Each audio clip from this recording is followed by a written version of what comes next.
Selamat sore, sahabat Kompas. Ketemu lagi sama kita di program podcast. Hari ini aku kedatangan narasumber yang dia itu cantik, terus bertalenta juga ya. Jadi langsung aja ya, kenalin namanya siapa? Namanya Eca. Namanya Eca. Nama ininya? Kalau nama panjangnya Raisa Salsabila, tapi biasa dipanggil Eca. Jadi kalau misalnya ini langsung dipanggil Eca aja Eca ya. aja. Biar akrab gitu. Nah, jadi kan kita bisa lihat nih di mana nih? Ada selempangannya kan ya. Nah, sebelum kita mulai masuk ngobrol, jadi maskernya dibuka aja ya. Oke. Nah, jadi bisa dijelasin nggak ini bawa apa sih gitu? Ini itu kemarin kan saya ikut Putri Muslimah ya Kak ya. Nah itu dapatnya Putri Muslimah Persahabatan. Jadi ini selempang Putri Muslimah Persahabatan 2019. Oh, jadi maksudnya kategori persahabatan Iya. gitu ya. Oh, jadi kakaknya ini friendly gitu mungkin maksudnya ya. Gitu. Terus gimana sih waktu lomba itu, maksudnya tuh prosesnya tuh gimana aja sebenarnya? Jadi pertama itu kita audisi dulu kan, audisi. Setelah itu ada pencarian bakat. Jadi itu namanya tuh malam adu bakat, itu malam kita.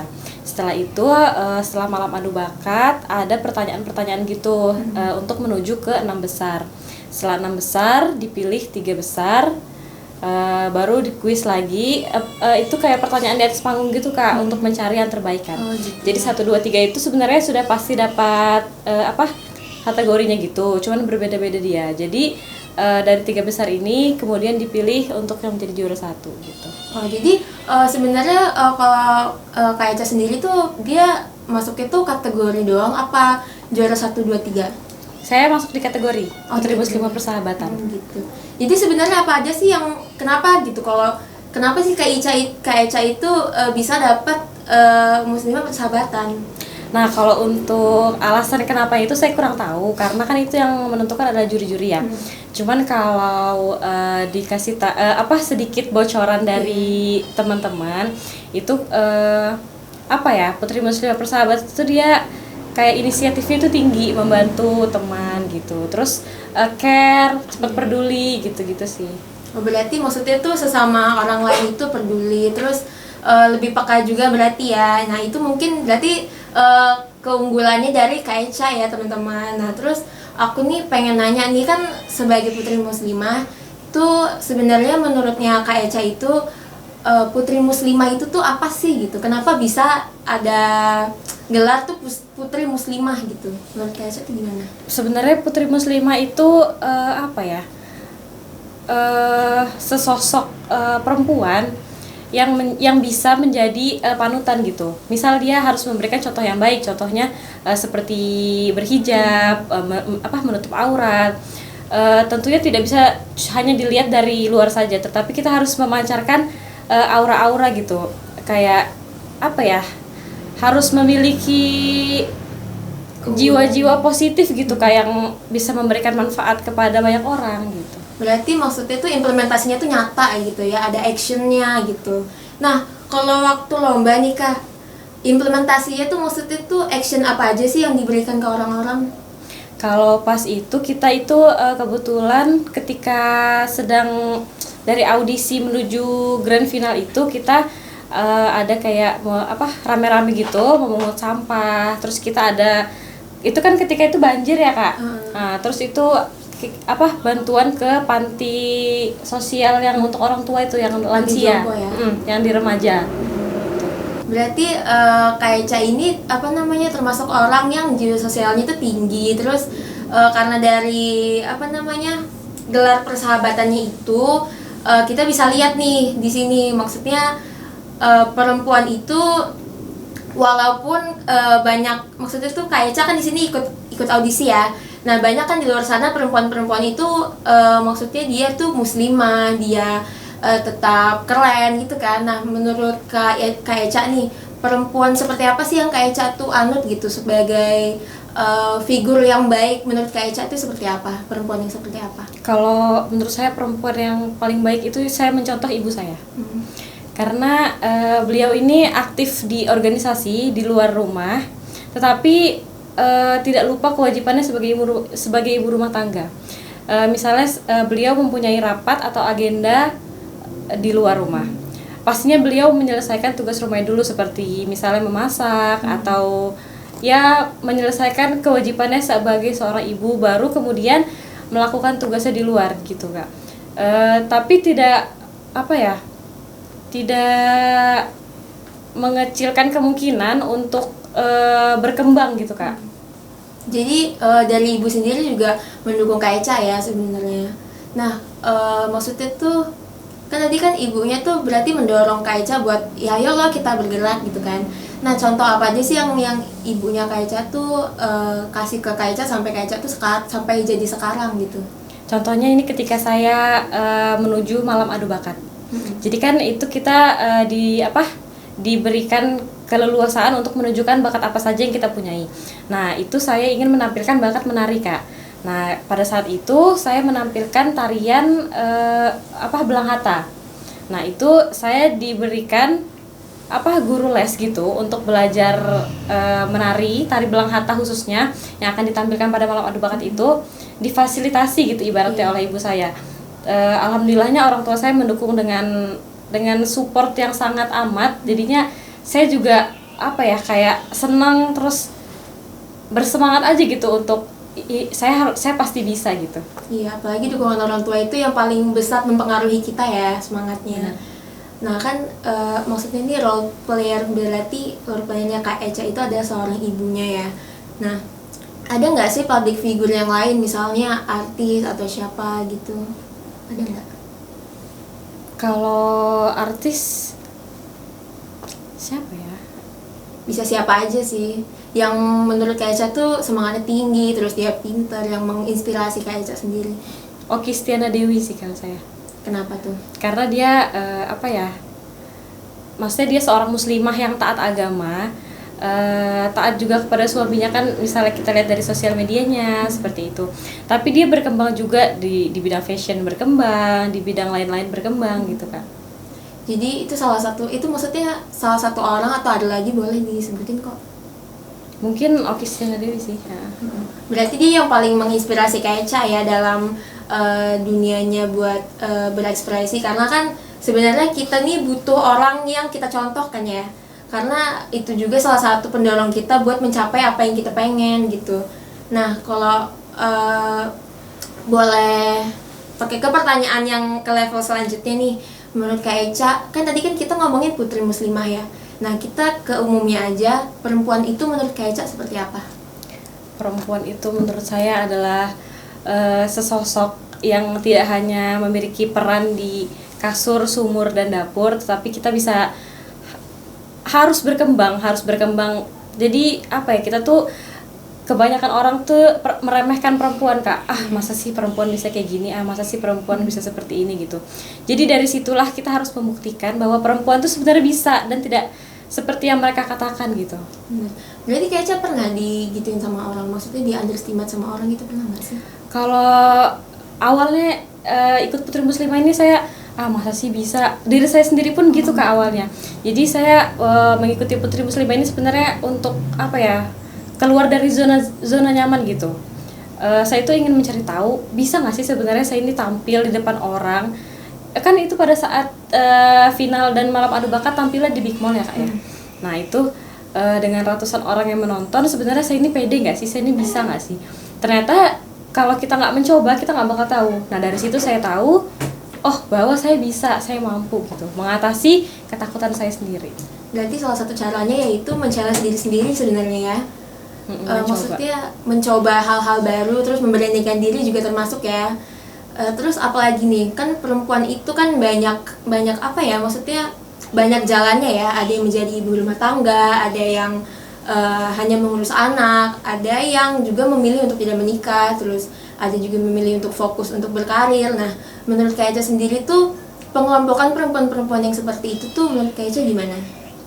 Sebenarnya itu berbalik kepada pribadi masing-masing. Ketika seseorang memilih menjadi ibu rumah tangga, berarti ya itu pilihannya. Tetapi jika seseorang memilih untuk aktif di luar, misalnya organisasi atau bekerja, sebaiknya perempuan, apalagi seorang ibu rumah tangga ya Kak, tidak lupa terhadap kewajibannya sebagai ibu rumah tangga di rumah gitu, mengurus anak contohnya, mengurus suaminya, karena apa, sekolah anak yang pertama itu ya dari keluarga gitu, Iya benar. Didikan anak itu dari orang tua dari juga orang ya. tua, apalagi ibu. Kan banyak nih, apalagi sebenarnya contohnya salah satunya ibunya Kaica ya. Dia itu multi talent banget kan ya, jadi masak iya, maksudnya nggak melupakan tugas rumah tangganya, terus mengurus Kaica dengan baik sampai sekarang, terus bekerja juga kayak mengurus organisasi segala macam. Nah, menurut Kaica perempuan yang seperti itu tuh, menurut Kaica sendiri deh gimana? Kan banyak tuh pandangan orang ya, misalnya ada yang dia bilang mending di rumah aja deh ngurus orang tua, ngurus anak, atau mungkin kalau misalnya mau kerja anaknya dititipin aja deh. Terus itu tuh gimana sih, kan banyak ya omongan-omongan orang. Apa ya, sebenarnya kita nggak harus mendengarkan semua omongan orang Kak. Jadi ada yang omongan cuman untuk didengar, ada yang untuk kita bisa lakukan gitu, dilakukan, oh ternyata memang benar nih masukan orang ini. Ada yang cuman oh gitu. Apa ya, itu tergantung diri kita sendiri sih Kak. Jadi gimana kita menyikapi omongan itu. Kalau kita rasa benar dan tepat untuk masukan orang ini untuk diri kita coba lakukan. Cuman kalau untuk seorang ibu rumah tangga yang bekerja dan menitipkan anaknya di penitipan, kalau apa ya, kalau saya rasa itu berat sih, karena penitipan, apalagi ada kasus di Samarinda kan, yang anak meninggal ya di penitipan itu. Oh ada ya? Ada. Terus gimana? Yang apa? Kalau nggak salah dimutilasi apa gitu, yang anggota tubuhnya hilang. Kurang tahu.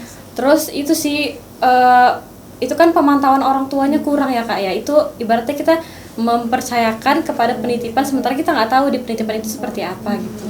Jadi ada baiknya kalau misalnya perempuan itu menjalankan tugasnya di rumah maupun di luar, ya maksudnya ya biarkanlah dia melakukan hal itu ya. Maksudnya jangan ragukan kualitas seorang ibu nggak sih? Karena kan semua ibu itu punya caranya sendiri untuk mendidik anaknya. Terus mau nanya lagi nih Kak, menurut Kak Eca sendiri nih kan sebagai perempuan yang maksudnya itu berani mengekspresikan diri.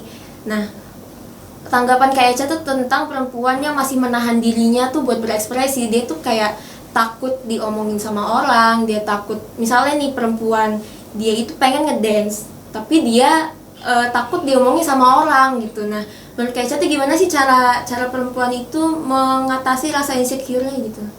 Kalau menurut saya lakuin aja. Kalau misalnya seperti yang Mbak contohkan tadi kan, mau ngedance, coba aja belajar ngedance gitu kan.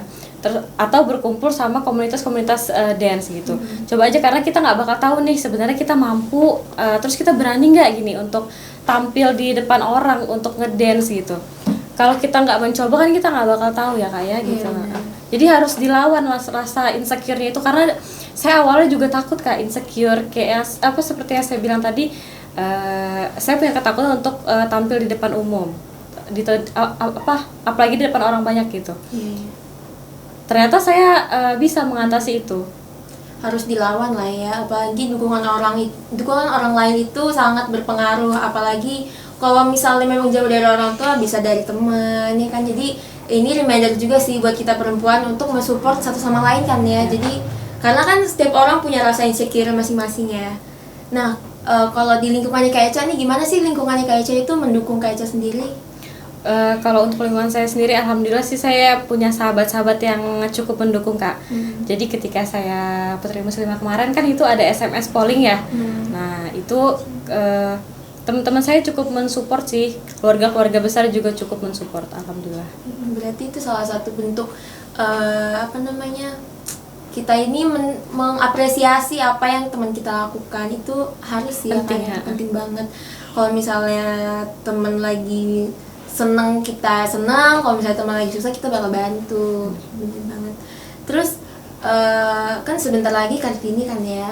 Nah, menurut Kak Eca nih kan biasanya kan kalau misalnya dari sekolah kan memperingati Hari Kartini itu pakai baju kebaya, terus istilahnya mengadu bakat yang gitu-gitu. Nah, pandangan Kak Eca sendiri nih tentang Kartini itu dari perspektif Kak Eca itu gimana?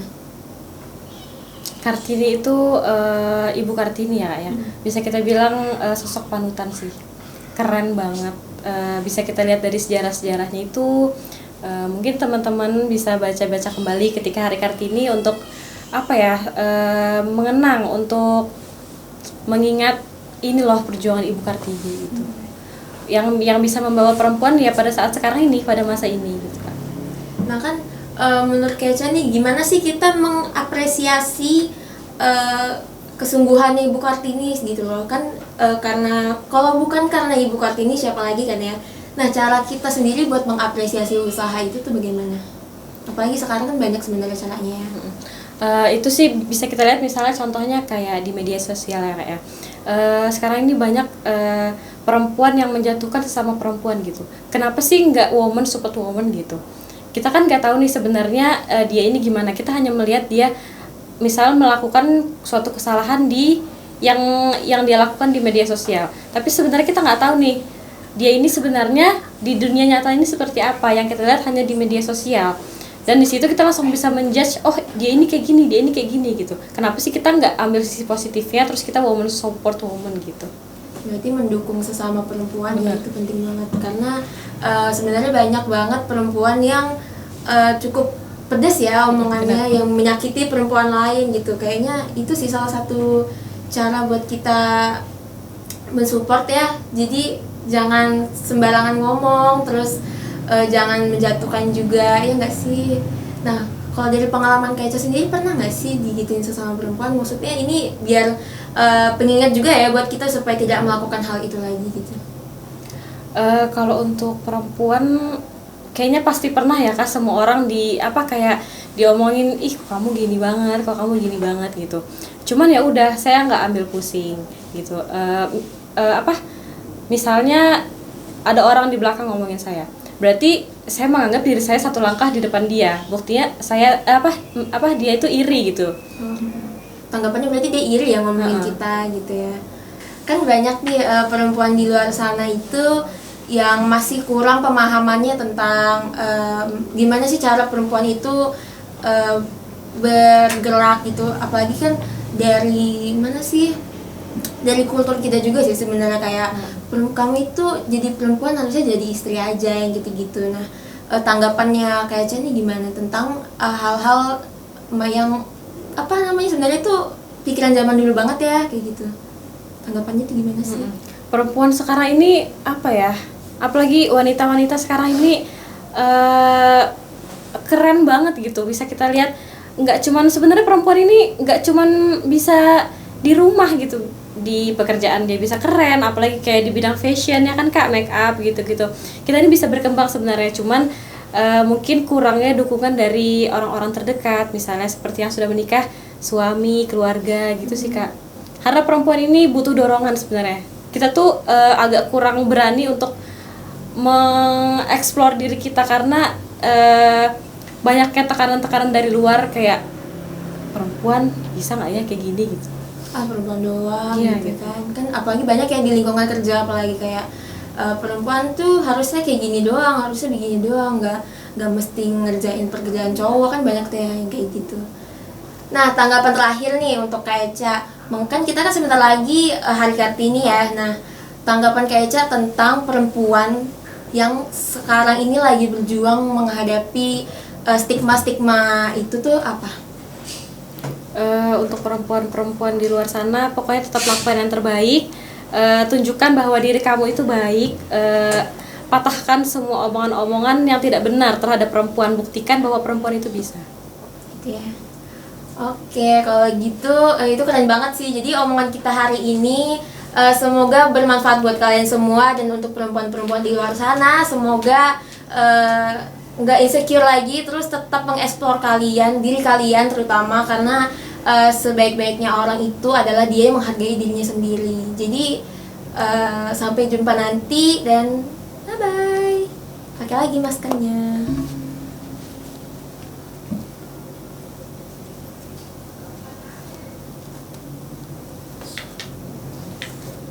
Motion Element.